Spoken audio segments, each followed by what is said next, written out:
রাজ্যের বিশ্ববিদ্যালয়ে অধ্যাপক নিয়োগ হতে চলেছে। তোমরা যারা নেট সেট পাশ করে রয়েছো এবং দীর্ঘদিন ধরে একটা চাকরির অপেক্ষা করছো, তাদের জন্য সুখবর। হ্যাঁ, ঠিকই শুনছো, এই সংক্রান্তই আলোচনা করব আজকের এই ভিডিওতে।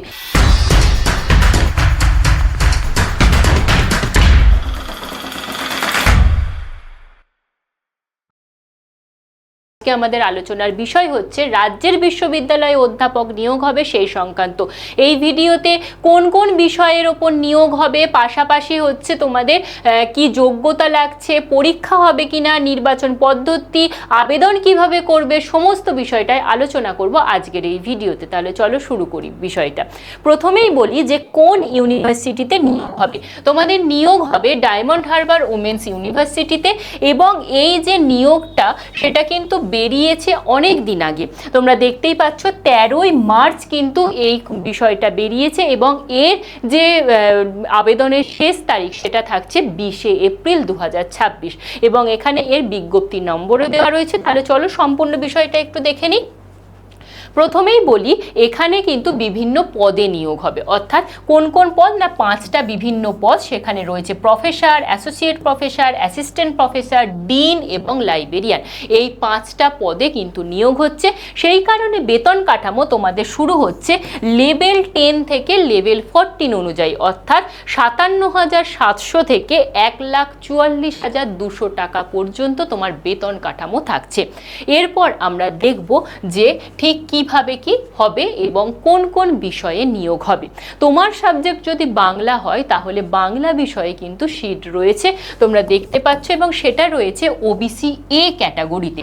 পরবর্তী ইতিহাস বিষয়ে তোমাদের রয়েছে ইউআর ক্যাটাগরিতে একটি সিট, এবং দর্শন বিষয়ের জন্য রয়েছে এসসি ক্যাটাগরি এবং ওবিসি এতে 2টো, এবং ওবিসি বিতে থাকছে 1টা। সংস্কৃত বিষয়ে তোমাদের শূন্যপদ রয়েছে এসটি ক্যাটাগরিতে, এডুকেশন বিষয়ে শূন্যপদ রয়েছে ইউআর ক্যাটাগরিতে 2টো। উমেন্স স্টাডিজ এই বিষয়ে কিন্তু তোমাদের শূন্যপদ রয়েছে ইউআর ক্যাটাগরিতে 1টা, এসসি ক্যাটাগরিতে 2টো এবং এসটি ক্যাটাগরিতে 1টা। পরবর্তী বিষয় হচ্ছে ম্যাথ, সেই ম্যাথের শূন্যপদ রয়েছে ওবিসি বি ক্যাটাগরিতে।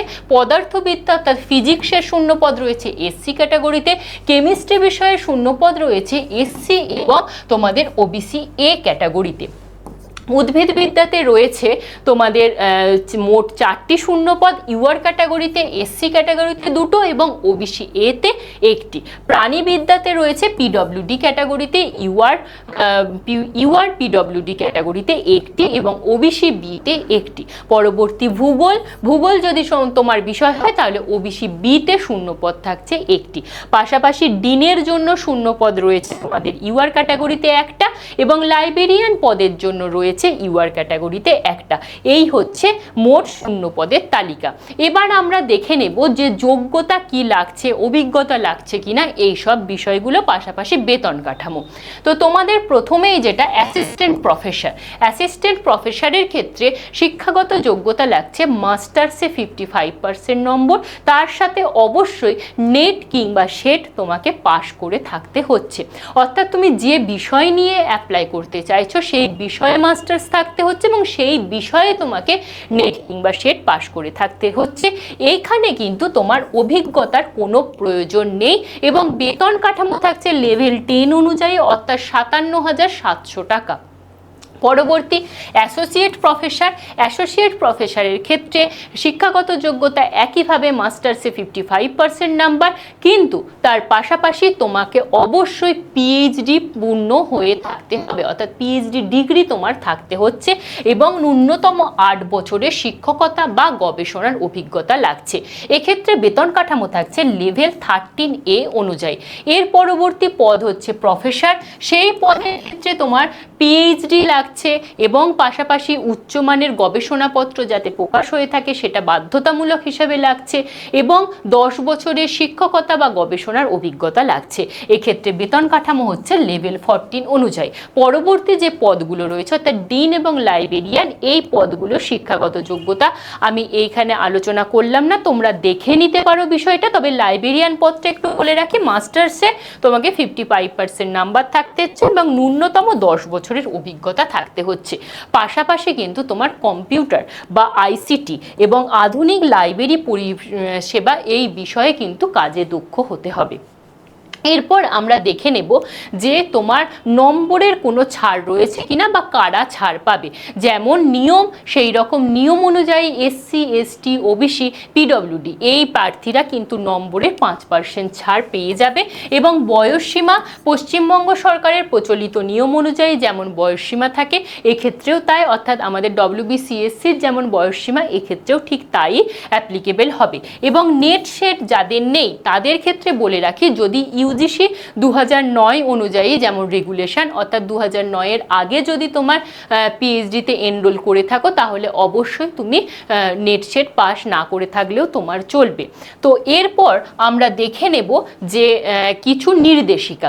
কি নির্দেশিকা? না, যারা প্রফেসর এবং অ্যাসোসিয়েট প্রফেসর এই দুটি পদে অ্যাপ্লাই করবেন তাদের অবশ্যই করে এপিআই স্কোরশিট এবং সমস্ত তার প্রমাণপত্র জমা দিতে হবে।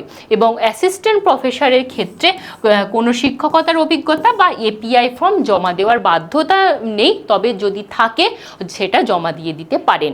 পরবর্তীতে আমরা দেখে নেব যে আবেদন ফি কি থাকছে। প্রফেসর, অ্যাসোসিয়েট প্রফেসর, ডিন এবং লাইব্রেরিয়ান এই 4টে পদের ক্ষেত্রে জেনারেল ক্যাটাগরিতে থাকছে 2500 টাকা আবেদন ফি এবং সংরক্ষিত ক্যাটাগরিতে থাকছে 2000 টাকা আবেদন ফি। এবং অ্যাসিস্ট্যান্ট প্রফেসরের ক্ষেত্রে জেনারেল ক্যাটাগরিতে থাকছে 1500 টাকা আবেদন ফি এবং সংরক্ষিত ক্যাটাগরির ক্ষেত্রে 1000 টাকা আবেদন ফি।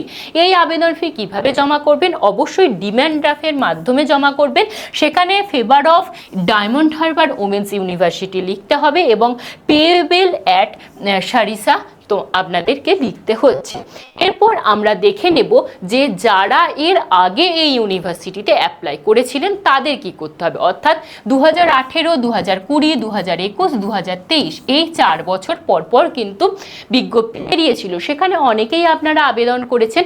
সেক্ষেত্রে আপনাদের কিন্তু পুনরায় করে ফি জমা দিতে লাগবে না, তবে যারা এপিআই স্কোরশিটটাকে আপডেট করতে চান তারা কিন্তু এপিআই স্কোরশিট আপডেট করে আবেদন আবার পুনরায় জমা করতে পারেন। সেক্ষেত্রে শুধুমাত্র ফি জমা দেওয়ার প্রয়োজন লাগছে না। এরপর আমরা দেখব যে কিভাবে আবেদনটা করবেন।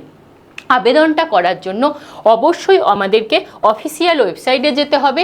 সেই অফিসিয়াল ওয়েবসাইটে আমরা যদি যাই সেখানে আমরা দেখব এমপ্লয়মেন্ট নোটিশ বলে একটা পোর্শন, সেখানে ক্লিক করলে এই পেজটা ওপেন হচ্ছে। সেখানে অ্যাপ্লিকেশন ফর্মে আমরা যদি ক্লিক করি তাহলেই এই ফর্মটা কিন্তু ওপেন হয়ে যাবে। এই ফর্মটা ফিল আপ করে নিতে হবে এবং সেখানে ছবি সহ সমস্ত তথ্য নির্ভুলভাবে দিতে হচ্ছে। এরপর এই পূরণ করা ফর্মের সাথে সমস্ত শিক্ষাগত যোগ্যতা 2টো কপি সেলফ অ্যাটেস্টেড করে জমা দিতে হচ্ছে।